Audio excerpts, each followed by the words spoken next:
Hey everyone, welcome back to the channel. In today's video, I'll show you how to withdraw money from the Worldcoin app to Binance, step by step, updated for 2025. Whether you're cashing out your WLD tokens or just transferring your balance for trading, this guide will walk you through everything you need to know safely and easily. So make sure to watch till the end to avoid any mistakes. First is open your Binance account. After opening, go to the Assets section located at the bottom right section. Tap the Add Funds button.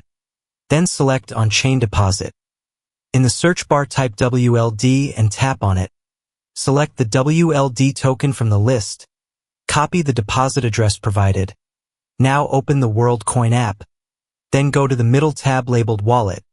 To the three dots on the top of the screen. Find and select the Withdraw. And that's it.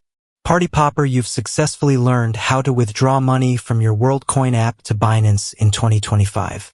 Now you can manage your crypto more efficiently and make your transfers smooth and secure.